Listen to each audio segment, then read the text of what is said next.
Jockeys and the Kentucky Derby. Brought to you by the National Thoroughbred Racing Association.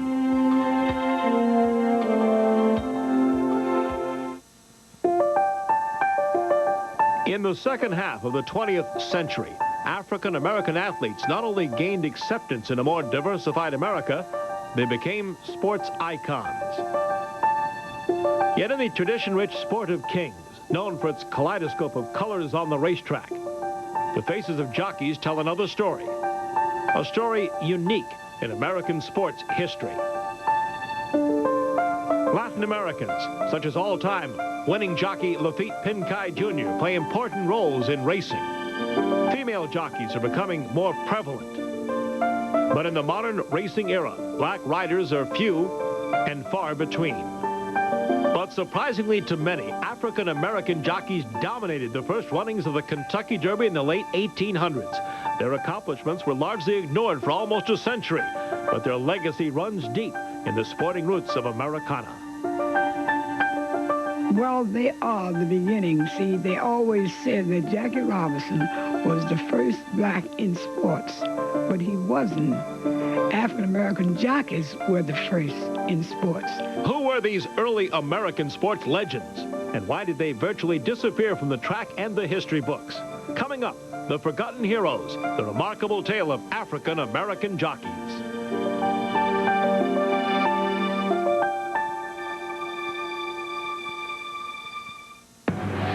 ESPN's special presentation of Black History Month is brought to you by Heineken. It's all about the beer. Heineken.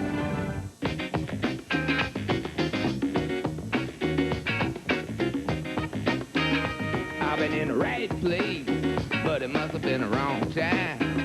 I done said the right thing, but it must have used the wrong line. I've been on the right trail, but I must have used the wrong car. In the right place, but it must have been the wrong time. My head is in a bad place, but I'm having such a good time. Watching my horse win the Kentucky Derby was a special moment for me. As a supporter of Ronald McDonald House Charities, I've seen many other special moments.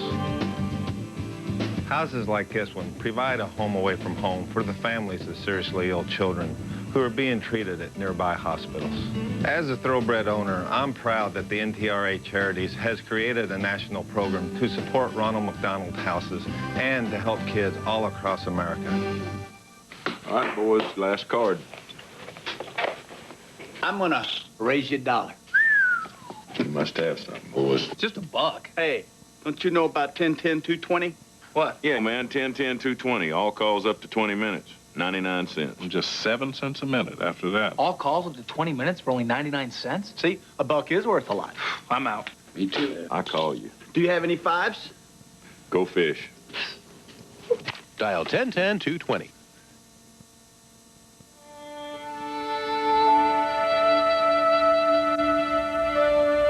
Every important story requires a storyteller and a diligent researcher to sort out facts from myths. On the subject of African-American jockeys, both roles are played by Edward Hoteling, a Washington, D.C. television writer and producer. Hoteling has long been interested in racial injustice. In 1988, he conducted the controversial, racially charged interview that ended the TV career of sports oddsmaker and CBS analyst Jimmy the Greek Snyder. But as a native of Saratoga Springs, New York, a horse racing mecca, Hoteling is also a lifelong fan of thoroughbred racing. And while researching his book, They're Off on Saratoga History, Hoteling made a discovery that surprised him. A lot of the winners of the earlier races were African Americans, and it had never been reported. I kept seeing all these names, and I said, how come I didn't know this? And looked further into it and saw that the role of the African Americans in early American sports was enormous and totally unreported. So I thought this would be a good book in itself. Hoteling's next book, The Great Black Jockeys, was published in 1999 to critical acclaim, both from racing historians and activists for racial equality. Living in Washington, I had the Library of Congress at my doorstep, which is a fabulous library. And so I was able to find all of the old newspaper, all of the old racing records, and not only there, but at the National Sporting Library in Middleburg, at the Keeneland Library in Kentucky, at the libraries at Saratoga. The whole story jumped off the pages. The black influence in horse racing actually dates back to the 1600s and was tied to slavery. What people don't realize is that the African-American heritage in racing comes from West Africa. And it was a well-established racing tradition. When the slave trade begins, these talented people are simply brought to this country. This was also the South. The horses came from the plantations and from the horse farms. The owners would buy these young boys just to take care of the stables, take care of the horses. Many of these youngsters would have grown up on farms, would have started caring for the horses rather early, around the age 10 and 11. Birthing, breeding, exercising, and everything.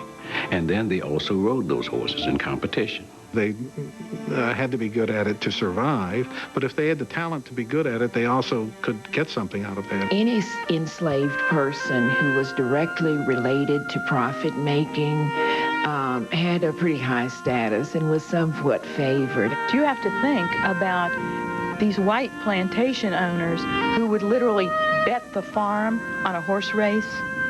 Everything they had was on that black jockey. So, to my mind, these were our first professional athletes, as opposed, say, to the white baseball players who turned up 200 years later. Evidence suggests that slave jockeys rode for both George Washington and Thomas Jefferson, who was a youngster considered a career as a jockey. In the 1830s, President Andrew Jackson even had a White House racing stable. This was sort of his golf, maybe. I mean, this was this president's sport. He loved it, and he did. He used slave jockeys. When the Civil War destroyed racetracks in the South, the emphasis of the sport switched to northern states, with the exception, of course, of Kentucky. When the Kentucky Derby began in 1875, the influence of African Americans was evident. The first Derby winner, Aristides, was trained by Ansel Williamson and ridden by Oliver Lewis. That year, 13 of the 15 jockeys in the Derby were black. The third Derby was won by Baden Baden, ridden by 17-year-old William Walker, the son of slaves born on a horse farm. Walker actually began his career as a jockey in New York at age 11. Later in life, he became an advisor to Kentucky breeder John E. Madden. Alonzo Clayton was just 15 when he won the Derby in 1892.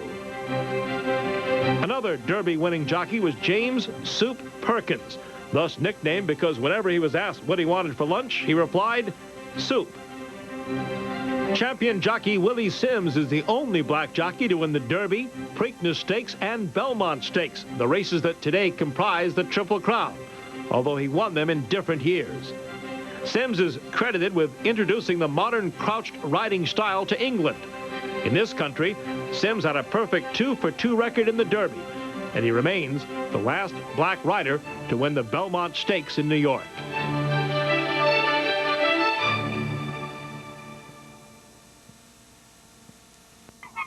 There's never been anything like it. Delta Airlines introduces the new Delta SkyMiles credit card. It's the only card that can always give you double miles at these places every day. Just watch how quickly those double miles add up to your free vacation travel. Always double miles from Delta. Now, isn't that a breath of fresh air? Call 1-800-SkyMiles to apply now. There's never been anything like it. Delta Airlines introduces the new Delta SkyMiles credit card. It's the only card that can always give you double miles at these places every day. Just watch how quickly those double miles add up to your free vacation travel. Always double miles from Delta. Beautiful, isn't it? Call 1-800-SkyMiles to apply now. Hey, this is David Justice. Tracy McGrady. Eddie George. Roy Jones Jr. Matt Hoffman. Tim Hardaway. Hi, I'm Samuel Sosa. Barrett Christie. Steve Francis. Blue Prototype. Oldham. Zab Super Judah. You guys gonna see how I'm living every day by the day. This is the life. The life. This is the life. The life. The life. This is the life. The life. The life. Life story of mine. The life. The life. Check it out. The Life, presented by Sprite. Saturdays at 10 a.m. and Wednesday afternoons on ESPN. In their era, the best African-American jockeys were nationally known sports figures. And perhaps the most celebrated of them all was Isaac Murphy. Isaac Murphy emerges as a superstar. We might even think of him as Michael Jordan of his day. I mean, he was the greatest rider, the greatest athlete of the century, everyone thought, and he was certainly the top athlete, the highest paid athlete at the time in American sports. Any newspaper reporter who really wanted to know what was going on in the spring would make an appointment with Isaac Murphy. He was brilliant and very much an intellectual. He gave these long, endless interviews. So that was one of the reasons the press loved him. He was a great copy. Murphy was also a great judge of pace, and his dramatic off-the-pace style came to be known as the gallery, or grandstand finish. He battled weight problems throughout his career, but in 1890 he charged from last place aboard Riley to become the first jockey to win the Kentucky Derby twice. The next year, Murphy rode Kingman and became the first to win the Derby 3 times, a record he held or shared for 55 years. Also in 1890, Murphy participated in a historic match race at Sheepshead Bay Racetrack in New York. He rode the Suburban Handicap winner and Horse of the Year Salvador for owner James Ben Ali Hagan. His opposition was Tenny, ridden by Edward Snapper Garrison.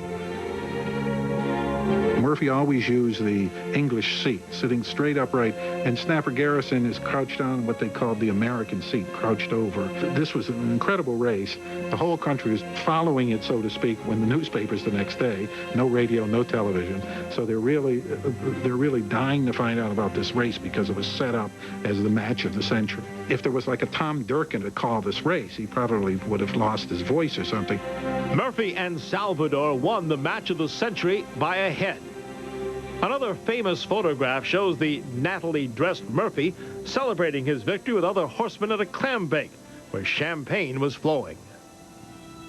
He had a fondness for champagne. Now, the extent to which this added to what was already problems with an abundance of calories, we can't really tell yet. A few weeks later, Murphy rode a favorite at Monmouth in another major race.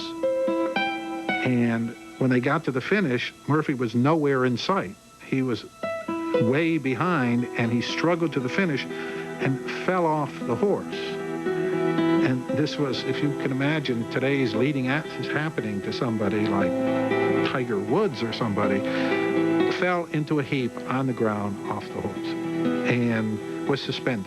Whether Murphy had been drinking, was weak from binge dieting, or was poisoned as he claimed, his career was never quite the same. 6 years later, Isaac Murphy was dead at age 35. His death was widely attributed to a reported drinking problem. On his death certificate, pneumonia is listed as a cause, but there were some complications, undoubtedly, that were related to the purging, the flipping that he engaged in to try to keep his weight down. More than 60 years later, a search for Murphy's grave ensued, sparked by Kenan Library historian Amelia Buckley, who believed that published reports of Murphy's burial in New Orleans were inaccurate. The frustrating 3-year search was carried out by Lexington journalist Frank Voorhees. They did some extensive research and located his grave at an African-American cemetery in the east part of Lexington that had been long abandoned. His story was recaptured and now can be known by generations yet to come. The remains of at least 9 other black jockeys have been found in the same cemetery, which is being restored and is still known simply as African Cemetery No. 2. Murphy's body was moved twice, and now rest at the Kentucky Horse Park in Lexington, next to the grave of another American racing legend, the racehorse Man o' War.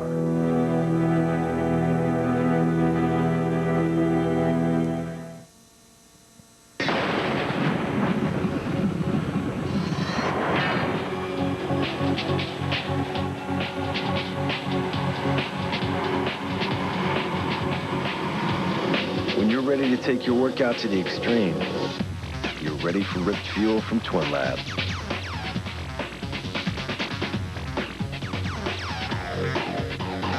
Right now, save 20% on all Twin Labs sports products, only at GNC. Two eager CEOs. One encouraged his employees to read the Wall Street Journal. The other did not. Let's join them for their 5-year anniversaries and see what happened. Imagine what the Journal could do for you. It's now easier to get the Journal to help you. Get 8 weeks of the Wall Street Journal for just 37 cents a day. That's 50% off the regular rate. Call 800-469-1600. That's 800-469-1600 for the Wall Street Journal. We're a winner, and never let anybody say, well, you can't make it. To appreciate the destination of now, one must recall the journey. ESPN remembers. ESPN respects the game. ESPN recognizes the name. For more, log on to ESPN.com. I'm Spike Lee for Black History Month. The last of the great black jockeys won the Kentucky Derby in back-to-back seasons and nearly won 3 straight. But the saga of Jimmy Winkfield extends far beyond the bluegrass. His was an unprecedented global journey, one of czars and princes, of fortune and squalor, of celebrity and racism. Almost from day one, Winkfield was destined to become a jockey. He was raised on a farm outside Lexington, and he saw a lot of horses, and he loved horses, and he would jump the fence and ride bareback on some of those horses until he would get caught. And then he was told not to ride, to stay away from them, but he couldn't stay away from horses. They were his love. He was just a natural-born jockey. Winkfield eventually won the 1901 Derby on his eminence, the 1902 Derby aboard Allen a Dale, and was a close second in 1903 on the favorite Early. But at the height of Winkfield's American career, he had a disagreement with powerful Kentucky horse owner and breeder John Madden. Madden felt that he had been double-crossed by Winkfield because Winkfield chose to ride with far a higher bidder. Madden, as a result, blacklisted Winkfield, whose number of mounts went immediately down. So my father left after 1903, shortly after that, and he was offered to ride in Russia. This seems like it's coming out of nowhere, but at the time, American racetracks were in deep trouble, running into debt, horrible trouble, and a lot of the great jockeys, white and black, a lot more white jockeys, in fact, than black jockeys, were going to Europe. They could make more money there. The money was extremely good. For him, Russia was the very best. He liked Russia very much. He was well received, for one thing, and for his ability, not because of his color or where he came from. And so he was able to really become his true self there. Winkfield lived in luxury in Tsarist Russia, riding for barons and noblemen and making $100,000 a year, a huge sum in those times. Then came the Bolshevik Revolution, and in 1919, Winkfield had to flee his adopted homeland. He and a Polish nobleman, but mainly Winkfield, who was a great manager, led the entire racing community out of Odessa with 200 thoroughbreds, men, women, and children in the racing community, heading toward Poland, but going through a bit of Hungary, part of Czechoslovakia, past the Transylvanian Alps, 1,000 miles on foot. It was difficult finding food and sleeping at night outdoors. A lot of time, when the weather was good, it wasn't bad, but when the weather was bad, it wasn't good. An incredible sojourn across Eastern Europe to Poland, and made it. And his life was good, but he wasn't too happy. He wanted to move to France. In France, Winkfield settled in Maison Lafitte and was a celebrity. He rode until 1930 when he was about 48 years old. After an estimated 2,600 winners in America and tracks throughout Europe, he retired because he was becoming cross-eyed. He attributes it to the fact when he was in Chicago, and it was during the bootlegs session or the time, he got hold of some bad liquor. I mean, this is what he thinks did it. Actually, we don't know. Wingfield switched to training horses and did well, but again, fate interrupted. He was always being chased around by wars. The Nazis threatening Paris. So he got out before the Nazis, the same way he had gotten out ahead of the Bolsheviks. And with the same feeling, when the Bolsheviks came, he said, this ain't no fit place for a little boy from a little colored man from Charlesburg, Kentucky to be. In France, Wingfield had married a woman from a prominent Russian family in exile, and they escaped back to the U.S. with a son and daughter. While World War II raged in Europe, he quietly trained horses in the East, living briefly in Charlestown, West Virginia. This is where I'm from, and it's a racetrack town. And he stayed right up around the corner from where I lived, in the section of town. Well, we were youngsters, and at that age, we couldn't relate to black jockeys winning the Kentucky Derby. That, just kind of blew our mind. He would tell us little things about riding in Europe and training horses. And he named some of the horses, that he liked, and a horse named Alan A. Dale. He would talk about that horse all the time. And sometime, we'd go up there and we said, hi, Mr. Wingfield. We said, Alan A. Dale. He said, that was the horse. Wingfield's son Robert also became a trainer, and after the war, they returned to France and started over. There was no racism as we know it here in this country. No. In France, you were looked upon as an American, an Englishman, an Italian, or Russian, or whatever country you came from, where your passport showed this is what you were. Hobbled with arthritis and other health problems, Wingfield returned in 1961 to revisit the U.S. and racism.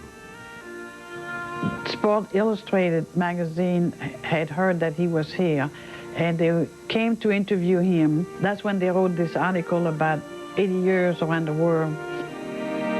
The article was published just prior to that year's Kentucky Derby and caught the attention of the National Turf Riders Association. The Turf Riders invited him to a dinner at the Brown Hotel, the great legendary Brown Hotel. So I took him, and we had the address of the Brown's Hotel. And when we got there, the doorman wouldn't let us in. He's black. He's the guest. He won the Kentucky Derby. Kentucky was still pretty segregated at the time, and ultimately someone recognized him and intervened so that he was able to walk through the front doors. But it was a sad, really, turn of events for the two-time winner of the Kentucky Derby. Wingfield continued to visit his daughter in Cincinnati each winter until his death in 1974. He was thought to be 91 years old. He knew when he was going because he wrote me and he told my husband, come see me before spring because he'll be too late after that. So he died March 23rd. But he lived a full life. In fact, he told my husband, you'll never live as good a life as I have lived. When we think of Mr. Wingfield and some of these other, jockeys, that you have to remember them for two things. Not only for the accomplishments on the racetrack, but he should also be remembered for sheer determination.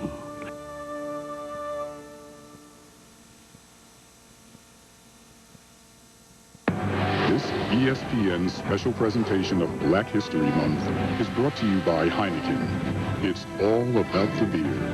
Heineken.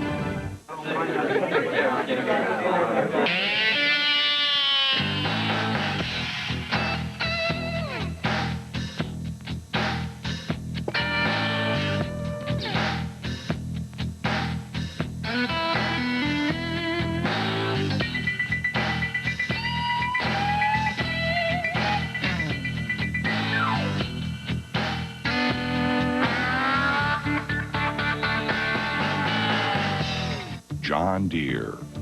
Out on the horizon, pushing technology with satellite-guided tractors that will spray orchards without drivers. work with incredible accuracy across vast fields as farmers open new windows to the world. Combines will monitor conditions, adjusting automatically and unload by remote control. Join us on the horizon.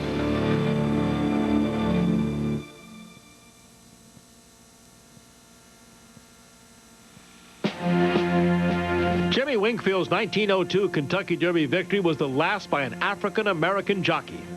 Blacks almost vanished from the saddle.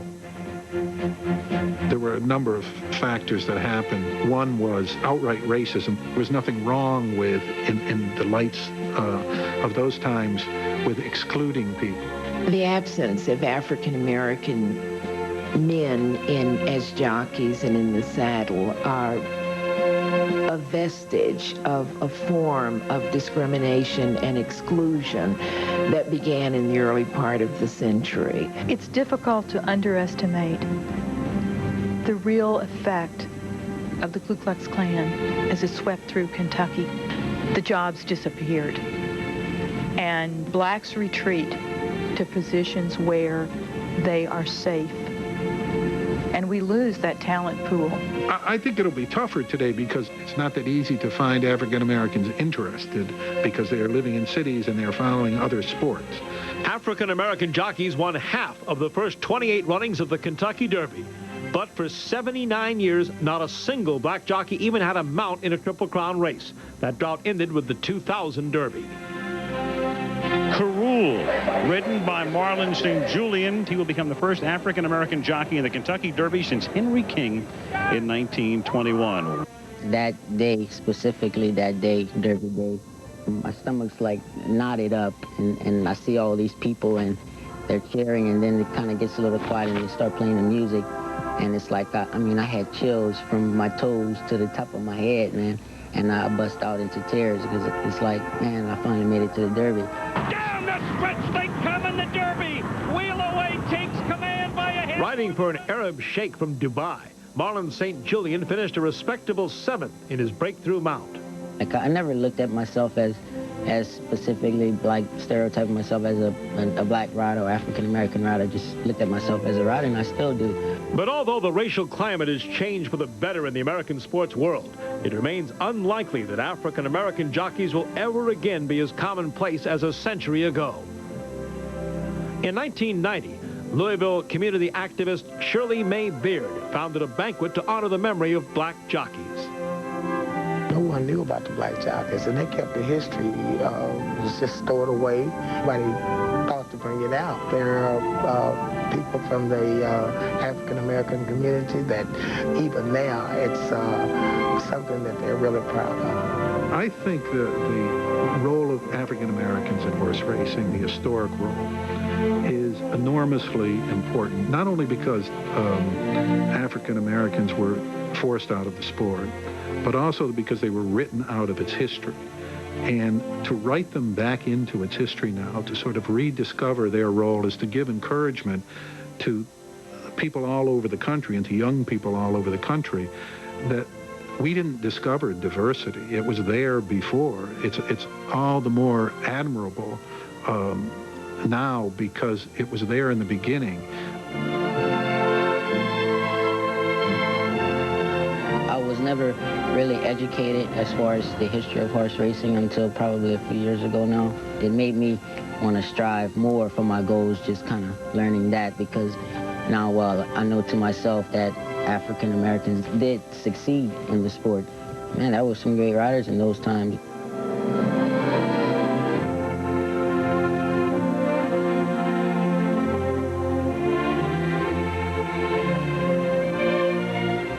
He regretted that there were no more black jockeys after him.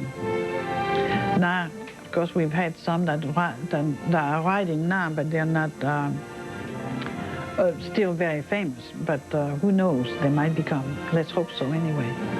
They did not quit. They did not give up. And I think that a lot of our young people could learn a lesson from that.